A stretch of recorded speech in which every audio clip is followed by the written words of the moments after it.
Assalamu alaikum warahmatullahi wabarakatuh. This is your boy Shariful Islam Shanto. I am back my another blog. This is blog 37. আজকের এই blog 37 আপনারা দেখবেন আমি যে বাইতুল্লাহ আল্লাহর ঘরে উমরা পালন করি এবং আপনারা কিভাবে উমরা পালন করবেন সেইটুকু আপনাদের সামনে উপস্থাপন করার যথাযথ চেষ্টা করব। প্রথমে চলে যাই আমাদের এই হোটেলে। আমাদের হোটেলটার নাম ছিল মানাজিল আল ফাদিলা হোটেল। এই মক্কা নগরীতে অবস্থিত মিসফালা ব্রিজের সাথেই এই হোটেলটার অবস্থান। তো এই মানাজিল আল ফাদিলা থেকে বের হয়ে এই সামনের এইটুকু দেখা যায়। এটা মূলত একটা পাহাড় কেটে এই হোটেলটা তৈরি করা হয়। এই সামনে দেখতেছেন টানেলটা রয়েছে এই মানাজিল আল ফাদিলা, একটা 20 তলা বিশিষ্ট একটি হোটেল। খুব সুন্দর পরিবেশ, প্রত্যেকটা জিনিস পরিপাটিভাবে রাখা। তারপরে এই একটা টানেলের মতো করে একটা এসকেলেটর দেওয়া আছে। এই এসকেলেটর দিয়ে নিচে নেমে যেতে হয়। নিচে আস্তে আস্তে আস্তে আস্তে নেমে যেতে হয়। নেমে যাওয়ার পর সামনে মিসফালা ব্রিজের নিচে জামায়াত হয়, অর্থাৎ মক্কার সাউন্ড শোনা যায়, হেরেম শরীফের সাউন্ড। এখানে অনেকে দাঁড়িয়ে নামাজ পড়ে এবং যারা ডাইরেক্ট হেরেম শরীফে যেতে চায় তারা ঠিক এই ব্রিজটার নিচ দিয়ে হাঁটতে হাঁটতে এই হেরেম শরীফে চলে যেতে পারে অতি সহজে। এই রাস্তার দুপাশে অনেকগুলো হোটেল, অনেকগুলো দোকানপাট, অনেক কিছুই রয়েছে। তো এগুলোতে অনেকে কেনাকাটা করে, অনেকে অনেক কিছু দেখে শুনে এবং যায় যে মহান রব্বুল আলমিনের সেই বরকতময় মহান রব্বুল আলমিনের ঘরে পৌঁছে যায় খুব সুন্দরভাবে এই সোজা বরাবর এই রাস্তাটি ধরে। এটা হচ্ছে আমার উমরার রুমটি, অনেকে করলেই খোলা যায়। তারপরে অনেক সুন্দর ভাবে ডেকোরেশন করা। আমরা এখানে আছি আর কি, পুরুষ হাজি 4 জন আমরা যে আত্মীয়, আমার বাবা, আমার বড় ভাই এবং আমি এবং আমার ফুফা যে আসছেন তিনি এই রুমে আছে। এখানে অনেক সুন্দর এসি ব্যবস্থা আছে অবশ্যই, এবং এখানে একটি ফ্রিজের ব্যবস্থা আছে এবং ওয়াশরুমটির কন্ডিশন আপনারা অলরেডি দেখেছেন। এবং দিনের বেলা হলে আমি দেখাবো ইনশাল্লাহ। এখান থেকে অনেক সুন্দর একটি পাহাড় দেখা যায়। সব মিলিয়ে অনেক সুন্দর এই রুমটি এবং স্পেসটাও অনেক বেশি পরিমাণে রয়েছে।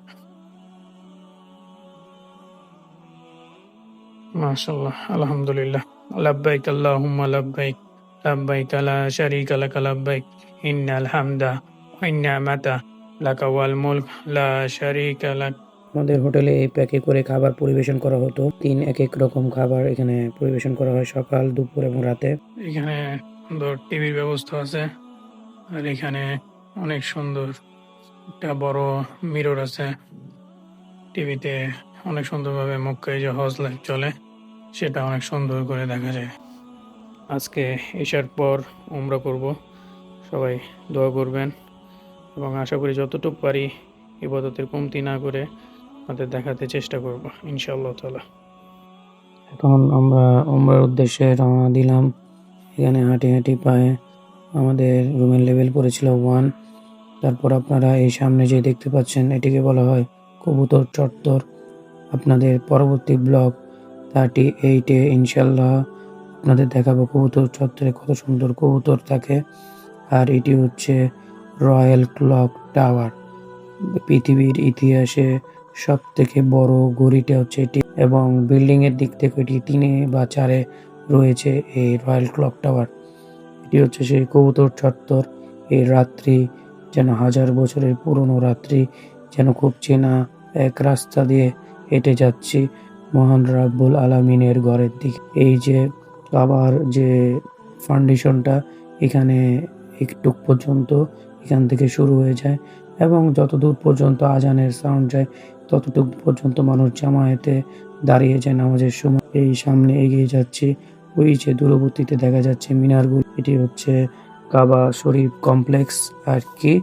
তো এই কমপ্লেক্সের ভিতরে অবস্থিত হেরেম শরীফ, অর্থাৎ যেটি হচ্ছে আল্লাহর আরশের নিচের ঘর। প্রথম যখন এই ৭৯ গেট দিয়ে ঢোকার পর এই কাবা শরীফটা চোখে পড়ে, আসলেই এত ভালো লাগা কাজ করে যেন চোখে পানি চলে আসে। এই অফুরন্ত ভালো লাগা আপনাদের কিভাবে যে প্রকাশ করব। তারপর এসকেলেটর দিয়ে একেবারে নিচে, এখানে একটি কথা বলি, ইহরাম পরা ছাড়া কাউকে প্রবেশ করতে দেওয়া হয় না। যে কোনো নামাজ বলুন আর যে কোনো সময় বলুন, এখানে তওয়াফের জন্য নির্দিষ্ট জায়গা। আর শুরুতে আমি বলে নিই, এখন থেকে যেহেতু আমি উমরা করার নিয়ম বলা শুরু করব। শুরুতে আপনারা এহরাম বেঁধে নেবেন। আমরা বাংলাদেশ থেকে এহরামটা বেঁধে নিই, তারপর 2 রাকাত নামাজ পড়ি, তারপর উমরার নিয়ত করি। নিয়ত করার পর আমরা তালবিয়া পাঠ করি জোরে জোরে 3 বার অ্যাটলিস্ট পড়া ভালো। লাব্বাইক আল্লাহুম্মা লাব্বাইক, লাব্বাইক লা শারীকা লাক লাব্বাইক, ইন্নাল হামদা ওয়ান নি'মাতা লাকা ওয়াল মুলক লা শারীকা লাক। তারপরে আমরা এই প্লেনে করে আমাদের ব্লক 36 এ আপনারা দেখেছেন, প্লেনে করে আসি। আসার পর এই উমরা শুরু হয়। উমরা শুরু করতে হয় এই যে হাজরে আসওয়াদ, এই পাথরের এখান থেকে শুরু করতে হয়। বিসমিল্লাহ আল্লাহু আকবার বলে হাত দিয়ে, ডান হাত দিয়ে ইশারা করে চুমু দিয়ে আপনি এইখান থেকে শুরু করবেন আপনার প্রথম যাত্রা। এভাবে মোট 7 বার তোয়াফ করতে হবে, অর্থাৎ 7 চক্কর দিতে হবে। 7 চক্করে হয় এক তো এই প্রথম 3 বার বীরের বেশে আপনারা হেঁটে যাবেন। ভিড় থাকলে নরমালি হেঁটে যাবেন। তারপরে আপনারা এখানে এই যে মুনতাজাম বলে, এই মুনতাজামটার সামনে দিয়ে আপনারা যাবেন। মুনতাজামও আমার আল্লাহর রহমতে ধরার সৌভাগ্য হয়েছে।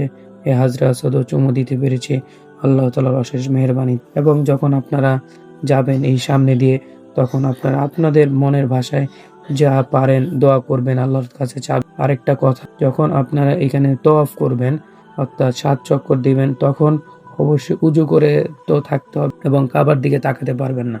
আপনাদের যদি একবার উজু ছুটে যায়, আপনাদের আবার এই চত্বর বের হয়ে কাবা শরীফের বের হয়ে উজু করতে হবে।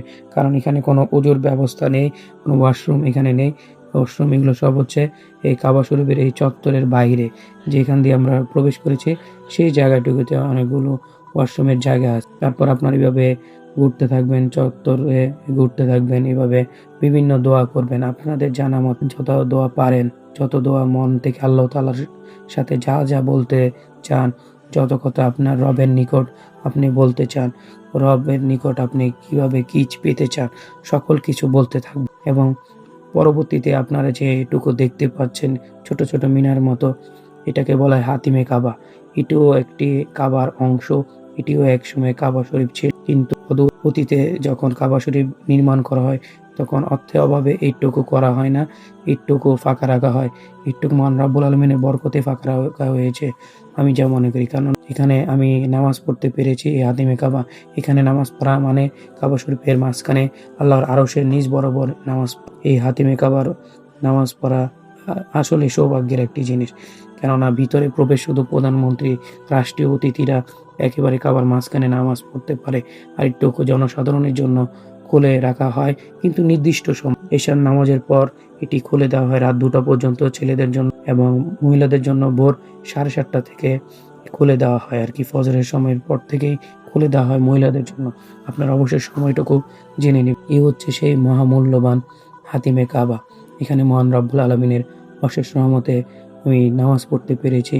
আপনারা অবশ্যই এখানে চেষ্টা করবেন, এখানে নামাজ অবশ্যই তওয়াফ যখন করবেন তখন এগুলো মাথায় আনবেন না, চিন্তা করবেন না। তখন শুধু এক চিন্তে আপনারা রবের কাছে দোয়া করতে থাকবেন। এগুলো চারপাশে আপনারা চক্কর দিতে থাকবেন। হাজরে আসওয়াদ থেকে আবার ঘুরে এসে হাজরে আসওয়াদ পর্যন্ত হবে আপনাদের এক চক্কর। তো আপনারা এভাবে হাঁটতে থাকবেন, দোয়া করবেন, বিভিন্ন ধরনের দোয়া করবেন। এবং সামনে যাওয়ার পর এই হাতিমে কাবার পর এই কোণার পর পরবর্তী কোণাকে বলা হয় রুকনে ইয়ামিনী। আমি বলবো যখন রুকনে ইয়ামিনী আসে, এই রুকনে ইয়ামিনী আসলে একটি দোয়া পড়তে হয়। দোয়াটি হচ্ছে রাব্বানা আতিনা ফিদ দুনিয়া হাসানাতাও ওয়া ফিল আখিরাতি হাসানাতাও ওয়া কিনা আযাবান নার। এবং আপনারা আপনাদের ভাষায়, নিজের ভাষায় আপনারা যা চান আল্লাহ তাআলার কাছে সবকিছু আপনারা খুলে বলবেন, দোয়া করবেন। আপনারা যত দোয়া পারেন, যত আরবিতে দোয়া পড়েন আপনারা, বাবা মা থেকে শুরু করে স্ত্রী, সন্তান সকলের জন্য দোয়া করতে থাকবেন। রব্বানা আতিনা ফিদ দুনিয়া হাসানাতাও ওয়া ফিল আখিরাতি হাসানাতাও ওয়া কিনা আযাবান নার। রব্বানা আতিনা ফিদ দুনিয়া হাসানাতাও ওয়া ফিল আখিরাতি হাসানাতাও ওয়া কিনা আযাবান নার। রব্বানা আতিনা ফিদ দুনিয়া হাসানাতাও ওয়া ফিল আখিরাতি হাসানাতাও ওয়া কিনা আযাবান নার। রাব্বিরহামহুমা কামা রাব্বায়ানি সাগীরা। আপনারা যত দোয়া পারেন মনের মাধুরী মিশিয়ে মহান রবের নিকট বলতে থাকবেন।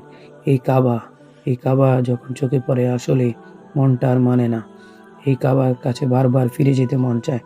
আপনারা যখন এই কাবার চারপাশ প্রদক্ষিণ করবেন। এই যে আমি আবার ঘুরতে ঘুরতে হাজরে আসওয়াদের কাছে আসতেছি। এই হাজরে আসওয়াদের কাছে যখন আপনারা আসবেন, দূর থেকে হাত তুলে ইশারায় বিসমিল্লাহি আল্লাহু আকবার বলে চুমু দিবেন। তাহলে আপনাদের এক চক্কর শেষ হয়ে দ্বিতীয় চক্কর শুরু হবে। এভাবে আপনারা 60টি চক্কর আপনাদের দিতে হবে। 60টি চক্কর হলে আপনাদের একটি তোয়াফ সম্পূর্ণ হবে। এই তোয়াফ সম্পূর্ণ করার পর আপনাদের হাতিমে কাবা আর পাশে আপনাদের রয়েছে মাকামে ইব্রাহিম। এই মাকামে ইব্রাহিমের পিছনে 2 রাকাত আপনাদের সুন্দর করে নফল নামাজ বা ওয়াজিব নামাজ এই পড়তে হবে। এখানে বিভিন্ন মাযহাবের বিভিন্ন লোক আছে। একেক মাযহাবের জন্য একেকটা, কিন্তু সিস্টেম একই। তো তারপর আপনারা সাই করতে, তারপর জমজমের পানি খাবেন মক্কার দিকে তাকিয়ে। যাদের পায়ে সমস্যা আছে তারা এখানে হুইলচেয়ারের মাধ্যমে তোয়াফ করতে পারে। সাইয়েরও ব্যবস্থা আছে। সাই করতে চলে যাবেন এই রাস্তা ধরে। এখানে বিভিন্ন এসকেলেটর আছে, বিভিন্ন তলায় সাই করা যায়। এসকেলেটর দিয়ে উপরে উঠে এই আপনার সাই করবেন। চেষ্টা করবেন একেবারে গ্রাউন্ড ফ্লোরে সাই করা, কারণ গ্রাউন্ড ফ্লোর থেকে অনেক সুন্দরভাবে সাফা পাহাড়কে দেখা যায়, মারওয়া পাহাড়ের উপরে ওঠা যায়। এই সাফা পাহাড়টা যখন আপনারা দেখবেন তখন আপনারা এই দোয়া করবেন, ইন্নাস সাফা ওয়াল মারওয়াতা মিন শাইয়াইরিল্লাহ। এটা দোয়া করবেন এবং সাই করতে থাকবেন। সাই করার সময় আপনার নিজের মুখের ভাষায় যা যা বলতে চান আল্লাহকে বলবেন। এছাড়া বলতে পারেন রাব্বিগফির ওয়ারহাম ইন্নাকা আনতাল আউজুল আকরাম। আপনারা এইভাবে সাই করবেন। সাই করার পরবর্তী সময়ে আপনাদের সবথেকে মাথায় রাখতে হবে যে আপনি যখন সাফা থেকে মারওয়াতে যাবেন, এর মানে হচ্ছে আপনার একবার হয়ে গেছে। তারপর মারওয়া থেকে যখন সাফা আসবেন 2 বার হয়ে গেছে। এভাবে সাফা মারওয়া করে মোট 7 বার, অর্থাৎ আপনার সাফা থেকে শুরু করে মারওয়াতে যেয়ে আপনাদের 7 বার তোয়াফ শেষ হবে। আর এইখানটায় যখন আপনি আসবেন, এখানটায় পুরুষ মানুষদের এখানটা দৌড়িয়ে যেতে হয়। এটা হজের সময় সেম নিয়ম, আপনারা দৌড়িয়ে যাবেন। এখন এখানে মহিলারা আপনারা নর্মালি হেঁটে যাবেন, এতে কোনো সমস্যা নেই। এই জায়গাটায় মা হাজেরা দৌড়িয়েছিলেন, তাই স্মৃতিস্বরূপ এখানটা আমাদের দৌড়িয়ে যেতে হয়। এখানটা যখন হাঁটতেছিল তখন মনে পড়ে যাচ্ছিল সেই ঘটনাটা, যে হাজেরা আলাইসাল্লাম, আমাদের মা হাজেরা আলাইসাল্লাম, ইব্রাহিম আলাইসাল্লামের স্ত্রী, সে তার সন্তান ইসমাইল আলাইসাল্লাম পানির অভাবে কান্না করছিল এই মক্কারই পাশে, এই হেরেম শরীফের পাশে, এই কাবারই পাশে। তো তখন এই হাজরা আলাইসাল্লাম, আমাদের মা হাজরা আলাইসাল্লাম, তিনি এখানে সাফা থেকে মারোয়া থেকে সাফা দৌড়িয়ে বেড়াচ্ছিলেন যে একটুকু পানি দিবেন তার সন্তানের মুখে, কারণ এই মক্কা নগরীতে খুব পানির অভাব ছিল। এখানটা খুব জনবসতিহীন একটা অঞ্চল ছিল। ইব্রাহিম আলাইসাল্লামের দোয়ার কুদরতে সবাইকে মহান রব্বুল আলামিন এই মক্কামুখী করে দেয়, মক্কায় পানির ব্যবস্থা করে দেয়। এই অনন্য পানির নাম হচ্ছে জমজম কূপ, যেটি কিয়ামত আগ পর্যন্ত যেভাবে আছে সেভাবেই থাকবে। প্রত্যেকটা পানির থেকে এই পানির বৈশিষ্ট্য সম্পূর্ণ আলাদা। জমজম কূপের পানিতে অনেক ধরনের একটু খনিজ পদার্থ রয়েছে। এটা খেতে একটু অন্য পানির থেকে আলাদা, একটু ভারী মনে হয় এটি। এবং খেজুর যদি আপনার খান, আপনার পেট ভরপুর হয়ে থাকবে, আপনার শরীরে অনেক এনার্জি চলে আসবে। সাফা মারুয়া আমি করব সাই, স্বপ্নে বিভোর থাকি, মুজদালিফায় গিয়ে পড়ব সালাত, পুলকিত হয় আখি। সাফা মারুয়া আমি করব সাই, স্বপ্নে বিভোর থাকি, মুজদালিফায় গিয়ে পড়ব সালাত, পুলকিত হয় আখি।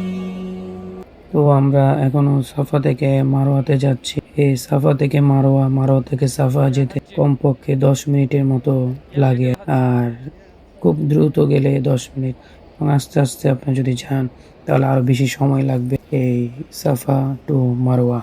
তো এই দূরবর্তী স্থানে আপনারা দেখতে পাচ্ছেন, আমি পুরো দৃশ্যটি আপনাদের দেখানোর চেষ্টা করছি, কারণ আপনারা যেন এই জায়গাটুকু ফিউচারে যখন যাবেন আপনাদের মনে হয় যেন খুব আপন একটা জায়গায় আসছি এবং চেনা পরিচিত একটি জায়গায় আসছি। এই উঁচু জায়গাটা বেয়ে আপনারা উঠে যাবেন মারওয়া পাহাড়ে। ওই যে দূরবর্তী জায়গাটায় যে ডিজাইন করে রাখা হয়েছে, এর ওই নিচে অবস্থিত মারওয়া।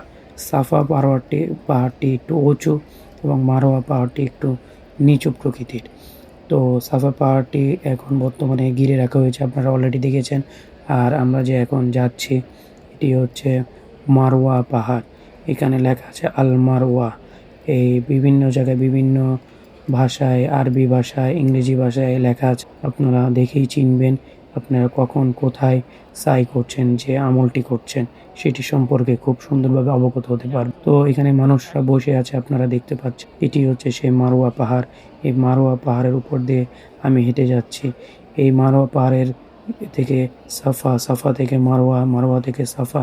একটা সময় হেঁটে দূরে গিয়েছিলেন হাজরা আলাইসাল্লাম তার শিশু ইসমাইল আলাইসাল্লামের পানির খোঁজে। এই দৃশ্যটি মহান রব্বুল আলমিনের এতটাই পছন্দ হয়েছেন যে প্রত্যেক হাজির জন্য, প্রত্যেক উমরা করাকারীর জন্য আল্লাহ তাআলা এই জিনিসটাকে ওয়াজিব করে দিয়েছেন। অর্থাৎ আপনি উমরা করতে আসুন বা হজ করতে আসুন, আপনি যদি সাই না করেন আপনার উমরা বা হজ সম্পূর্ণরূপে হবে না, আপনাকে একটি দম দিতে হবে।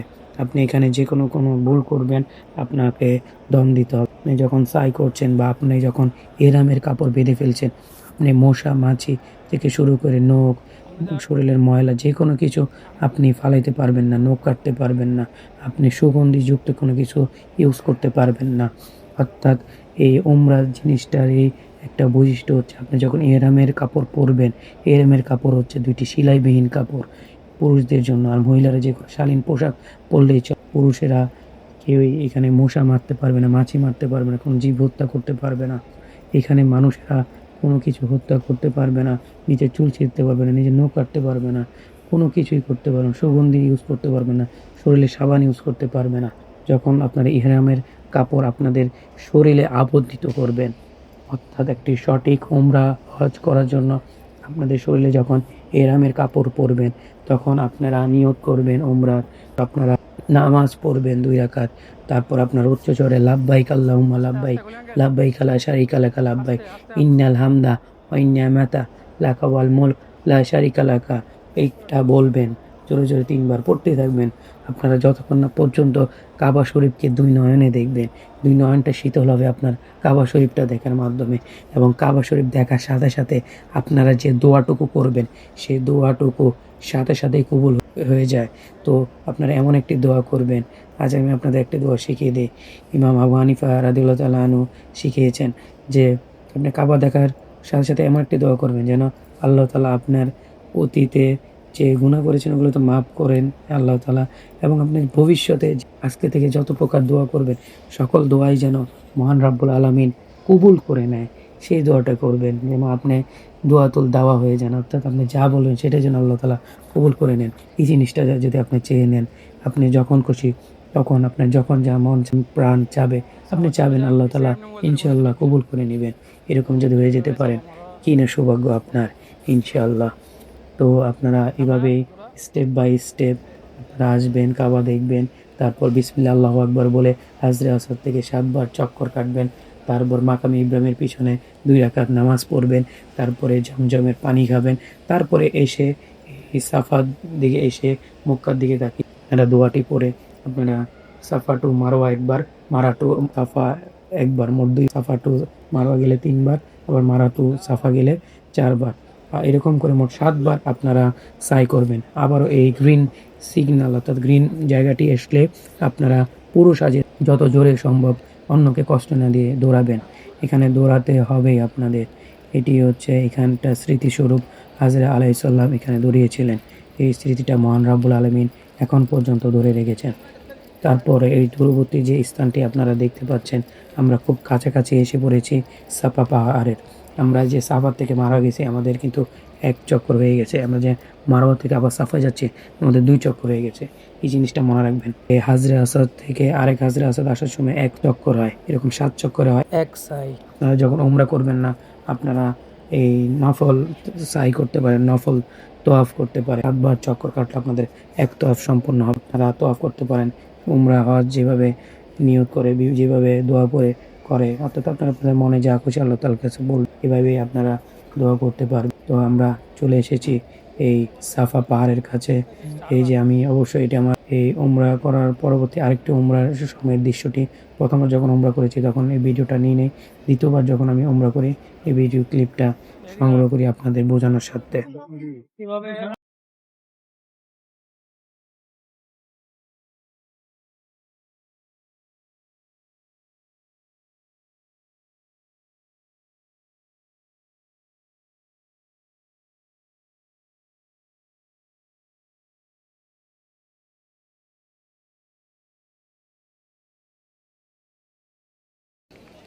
তো এখানে উমরা পালন করে, কাবা করে বা হজ করে, তাদেরকে চুল মুন্ডনটা এখানে নিজে করে দেওয়া হয়। Free hair cut for men women both.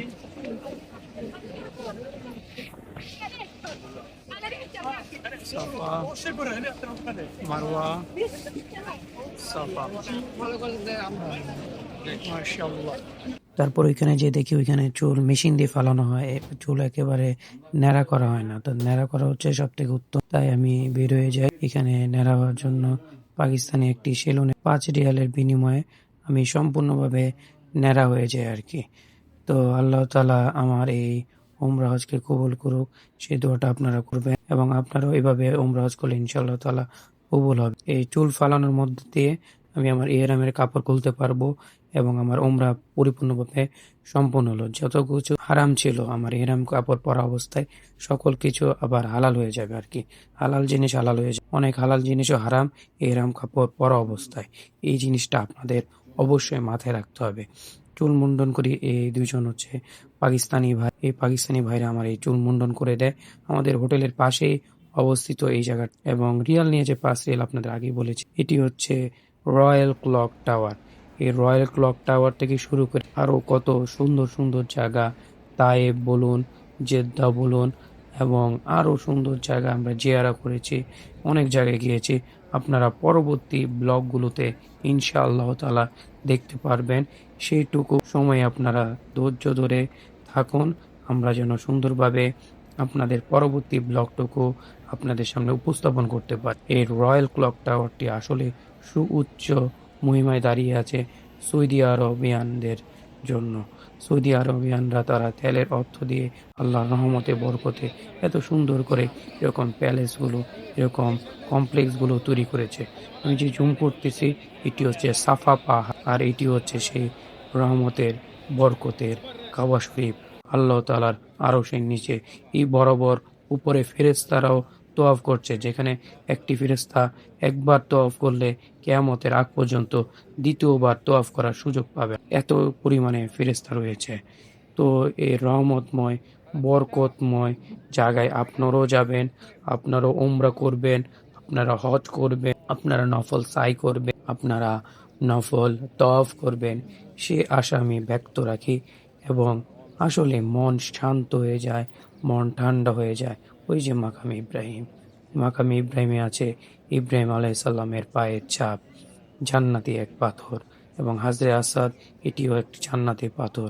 এটি ছিল সুন্দর সাদা স্বচ্ছ, মানুষের পাপের কারণে এই কালো হয়ে যায়। তারপরে হচ্ছে এই হচ্ছে মানুষ, লাখ লাখ মানুষ প্রতি ওয়াক্তে এখানে নামাজ পড়ে, কোনো ওয়াক্ত ছাড়া তওয়াফ করা কোনো মিস নাই, তওয়াফ চলতেই থাকে কাবা ঘরে। এবং ইউরোপ কান্ট্রি থেকেও কম নয় জায়গাটা। এই যে আমি কাবা শরীফ ধরে দোয়া করতেছিলাম যেন হাজরে আসওয়াদ চুমু দিতে পারি, এবং কাবা শরীফ থেকে শুরু করে মদিনা শরীফের যত জায়গা আছে, প্রসিদ্ধ জায়গা আছে, সেই জায়গাগুলো যাওয়া বেশ কঠিন মানুষের কারণে, জনসংখ্যার কারণে। তবুও আল্লাহ তাআলা আমাকে তৌফিক দিয়ে দিয়েছেন। এই যে আপনারা দেখতেছেন আমার সামনে হাজরা আসওয়াদ একজন চুমু দিচ্ছেন। তো আমিও আল্লাহর রহমতে পেরেছি। আপনারা দোয়া রাখবেন পরবর্তী সময়ে যেন আমি বারবার হজ করতে পারি, উমরা করতে পারি এবং আমি যেন বড় হজ আকবর করতে পারি। এই তৌফিক দান যেন আল্লাহ তাআলা আমায় দেয়, সেই দোয়া আপনারা করবেন। আমি আমার পরিবার, আমার স্ত্রী, আমার সন্তান সহ যেন আমি হজ করতে পারি, উমরা করতে পারি, সেই দোয়াটুকু আপনারা করবেন। এটি হচ্ছে কাবার সেই ঘর, কাবার দরজা। এটি হচ্ছে হাতিমে কাবা। হাতিমে কাবাও আল্লাহর রহমতে নামাজ পড়তে পারি। এখানে লাইন ধরে সুন্দরভাবে প্রবেশ করায় এখানে দায়িত্বরত কর্মকর্তারা আসলে অনেক সুন্দরভাবে ম্যানেজমেন্ট করে রাখা এখানে। তা না হলে এত লাখ লাখ কোটি কোটি মানুষ এখানে আসে, এখানটা ম্যানেজমেন্ট করা খুব কঠিন হয়ে পড়তো। তারা তাদের বুদ্ধিমত্তা দিয়ে প্রত্যেকটা জিনিস সুন্দরভাবে ম্যানেজমেন্ট করে রেখেছে বলেই আজ আমরা এই হই হুল্লোড় ছাড়া সুন্দরভাবে হাতিমে কাবা এইখানে নামাজ পড়তে পারছি। আল্লাহর আরশ ছায়াতলা বরাবর এখানে নামাজ পড়তে পারছি। আল্লাহ তাআলার এক বরকতময় একটি জায়গা এই হাতিম। ইয়া রাব্বুল আলামিন বারবার আমাদের হজ করার তৌফিক দান দিন, বারবার আমাদের উমরা পালন করার তৌফিক দান দিন। এখন আপনারা যে দেখতে পাচ্ছেন এটি হচ্ছে আমাদের হোটেল মোনাজিল আল ফাদিলা হোটেলের ছাদ। এই ছাদ থেকে অনেক সুন্দরভাবে মক্কা নগরী দেখা যায়, কারণ এই তালাটো 20 তলা সুউচ্চ একটি জায়গা। এর চারপাশে রয়েছে পাহাড়, ঝমঝমের পানি প্রকল্প, তারপরে আছে এই পাহাড়ের মধ্যে দিয়ে বিভিন্ন রাস্তা, টানেল চলে গেছে, এই টানেলগুলো রয়েছে এখানে। এবং ওই দূরবর্তী স্থানে আপনারা দেখতেছেন রয়্যাল ক্লক টাওয়ার। 17 কিলোমিটার থেকেও এই রয়্যাল ক্লক টাওয়ারটি দেখা যায় মক্কা নগরীতে। আর এই আশা ব্যক্ত রেখে আপনারা আমার পরবর্তী ব্লগ 38-এ ইনশাআল্লাহ তাআলা আরও নতুন জায়গা দেখতে পারবেন এই পবিত্র নগরী। আপনারা সবাই ভালো থাকবেন, সুস্থ থাকবেন এবং ভালো রাখবেন, ইসলামের পথে চলবেন। আজকে এইটুকুই। আসসালামু আলাইকুম রহমতুল্লাহি ওয়া বারাকাতুহু।